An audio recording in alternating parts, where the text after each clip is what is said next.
Everyone, welcome to Sonam classes. आज जो है हम अपने वेक्टर स्पेस की डेफिनेशन को अच्छे से क्लियर करेंगे। देखो, वेक्टर स्पेस, अब देखो हमें किसी सेट को वेक्टर स्पेस कहना है तो पहले वो सेट तो हमें पता होना चाहिए कौन सा है।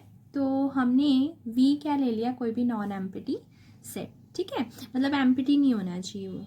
टू बाइनरी ऑपरेशंस हमें मिलेंगी, एक प्लस की और एक मल्टीप्लिकेशन की। एक एफ सेट भी मिलेगा, वो क्या होगा, फील्ड।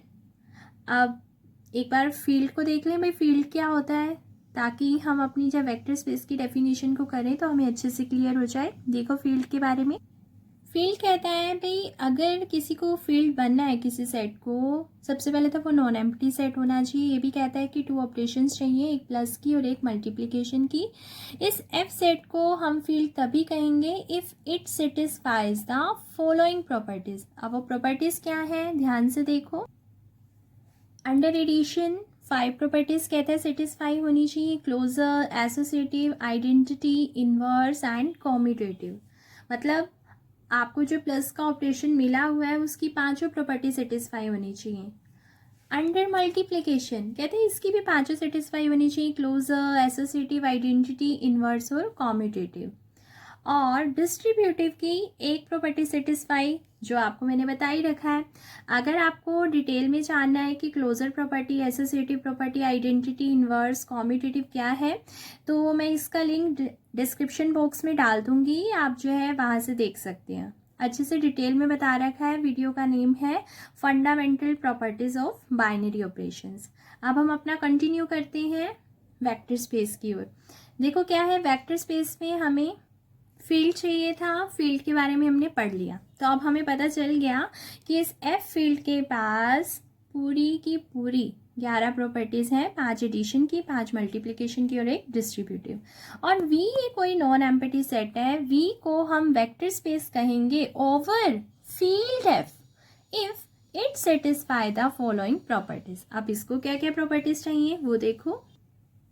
अंडर एडिशन कहता है कि मुझे भी 5 प्रॉपर्टी चाहिए। कौन कह रहा है, वी कह रहा है।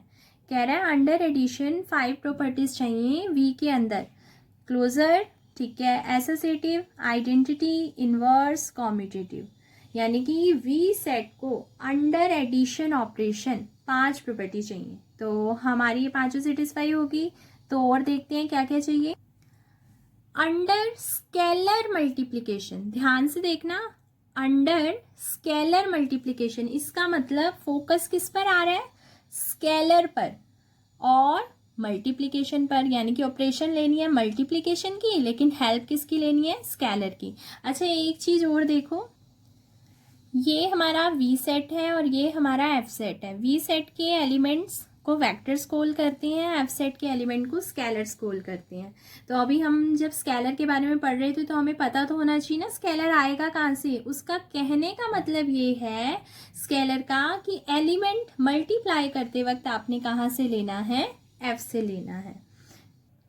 और क्योंकि वी को वेक्टर स्पेस दिखाना है ओवर एफ के, तो जो स्केलर्स का काम है देने का वो कौन करेगा, एफ करेगा। तो देखो for all A belongs to F, कहते हैं एफ के अंदर जितने भी एलिमेंट हैं उसमें से कोई भी एलिमेंट लो, और वी का कोई एलिमेंट अगर आप उठाते हो, कोई भी, यानी कि एफ का कोई भी स्केलर और वी का कोई भी वेक्टर, जब उन दोनों की मल्टीप्लाई करोगे तो इस मल्टीप्लिकेशन को क्या बोलते हैं, स्केलर मल्टीप्लिकेशन।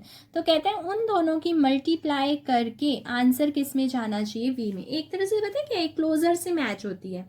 बट बात ये होती है कि जो क्लोजर प्रॉपर्टी होती है, अगर आप सिंपल क्लोजर मल्टीप्लिकेशन के अंडर बोल रहे होते थे, जैसे हमें कोई सेट ले या हमने वी, तो दोनों वेक्टर्स वहीं से ले लेते थे और उन दोनों की मल्टीप्लाई करके चेक करते थे। इसीलिए इन्होंने स्पेशल फोकस किस पर करा है, स्केलर पर, कि एक आपका स्केलर और एक आपका वेक्टर, तो जब मल्टीप्लाई करोगे तो क्या बन गई, स्केलर मल्टीप्लिकेशन। तो एक प्रॉपर्टी होगी ये, 5 प्रॉपर्टी एडिशन की, एक प्रॉपर्टी स्केलर मल्टीप्लिकेशन की, एंड अब हमें करना है प्रॉपर्टीज ऑफ स्केलर मल्टीप्लिकेशन।